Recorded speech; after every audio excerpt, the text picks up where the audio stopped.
भारत की जेन जी यानी 1997 और 2012 के बीच जन्मे लोग पैसों के मामले में एक बहुत ही अजीब सी सिचुएशन में हैं।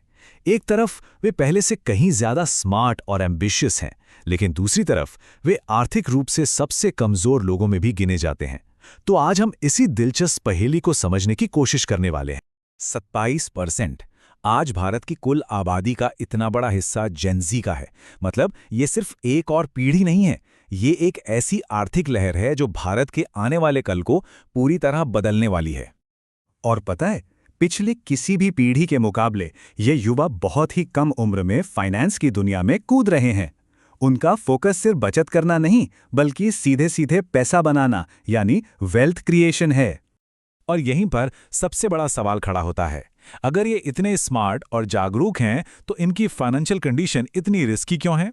चलिए इस गुत्थी को सुलझाते हैं। तो चलिए सबसे पहले जेन-ज़ी की फाइनेंशियल पावर को समझते हैं। ये सिर्फ आबादी का एक बड़ा हिस्सा नहीं है, बल्कि मार्केट पर भी इनका दबदबा तेजी से बढ़ रहा है। जरा इन आंकड़ों को देखिए, ये सच में हैरान करने वाले हैं। आबादी में इनकी हिस्सेदारी है 27%, लेकिन भारत के टोटल कंज्यूमर स्पेंडिंग का करीब 43% इन्हीं के कंट्रोल में है। मतलब ये एक ऐसी खरीदने की ताकत है जिसे कोई भी नजरअंदाज नहीं कर सकता। अब बात करते हैं इस विरोधाभास के पहले पहलू की, यानी जेन-ज़ी का एक निवेशक वाला रूप। ये लोग टेक्नोलॉजी को समझते हैं और अपना फाइनेंशियल फ्यूचर खुद अपने हाथों से बनाना चाहते हैं। इनकी सोचना पारंपरिक बचत से बहुत आगे की है। ये सिर्फ पैसा बचाने में यकीन नहीं करते, बल्कि उसे बढ़ाने के लिए टेक्नोलॉजी और नॉलेज का जमकर इस्तेमाल कर रहे हैं। सीधी सी बात है, ये अपने फाइनेंशियल फ्यूचर की ड्राइविंग सीट पर खुद बैठे हैं। और इनके हथियार वो है ज़ीरोधा, ग्रो और अपस्टॉक्स जैसे ऐप्स। ये प्लेटफॉर्म्स इन्हें बिना किसी कमीशन के इन्वेस्ट करने, बिना किसी कागज के फटाफट अकाउंट खोलने और सीखने के लिए ढेर सारा कंटेंट भी देते हैं। 43% की ग्रोथ, वो भी सिर्फ एक साल में।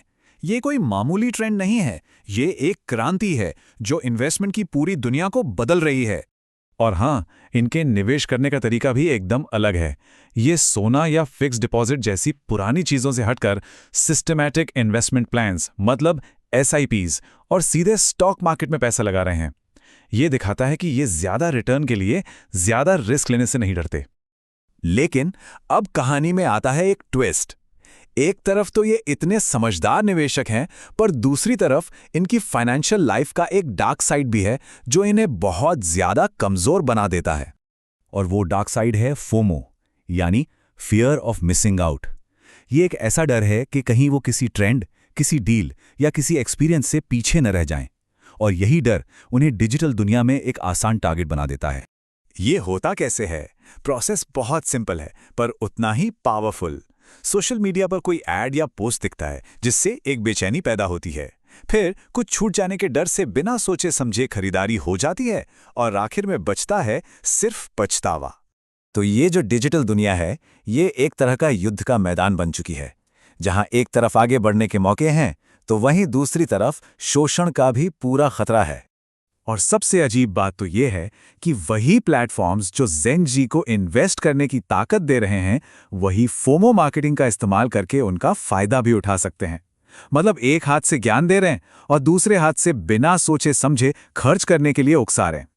और देखिए, रिसर्च भी यही कहती है, ये उन कंपनियों के लिए एक बड़ी चेतावनी है जो इस तरह की मार्केटिंग पर डिपेंड करती हैं।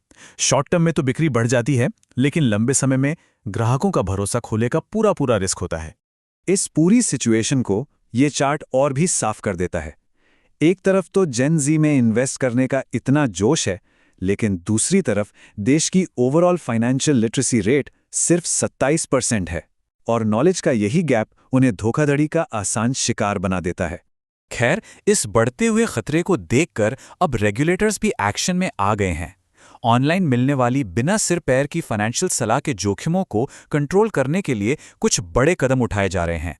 ये सब शुरू हुआ 2020 के आसपास, जब फाइनेंशियल इन्फ्लुएंसर्स यानी फिनफ्लुएंसर्स की बाढ़ आ गई। इसी को देखते हुए सेबी को एक्शन लेना पड़ा और 29 जनवरी 2025 को एक बहुत ज़रूरी सर्कुलर जारी किया गया, जो इस पूरे इकोसिस्टम को रेगुलेट करने की एक बड़ी कोशिश है। तो इन नए नियमों में खास क्या है? पहला, अब सेबी से रजिस्टर्ड कंपनियां किसी भी अनरजिस्टर्ड इन्फ्लुएंसर के साथ काम नहीं कर सकती। और दूसरा, एजुकेशनल वीडियोस में स्टॉक का डेटा 3 महीने पुराना दिखाना होगा, ताकि उसे छिपी हुई ट्रेडिंग टिप्स की तरह इस्तेमाल न किया जा सके। तो घूम फिरकर हम वापस उसी सवाल पर आते हैं। एक तरफ एक जागरूक पीढ़ी है जो अपना भविष्य बनाना चाहती है, और दूसरी तरफ एक डिजिटल दुनिया जो उनके डर का फायदा उठाने के लिए तैयार बैठी है। ये हमें एक बहुत ज़रूरी सवाल पर लाकर छोड़ देता है। इस डिजिटल दुनिया में हमारी फाइनेंशियल सेफ्टी की जिम्मेदारी आखिर है किसकी? रेगुलेटर्स की, कंपनियों की, या फिर खुद हमारी?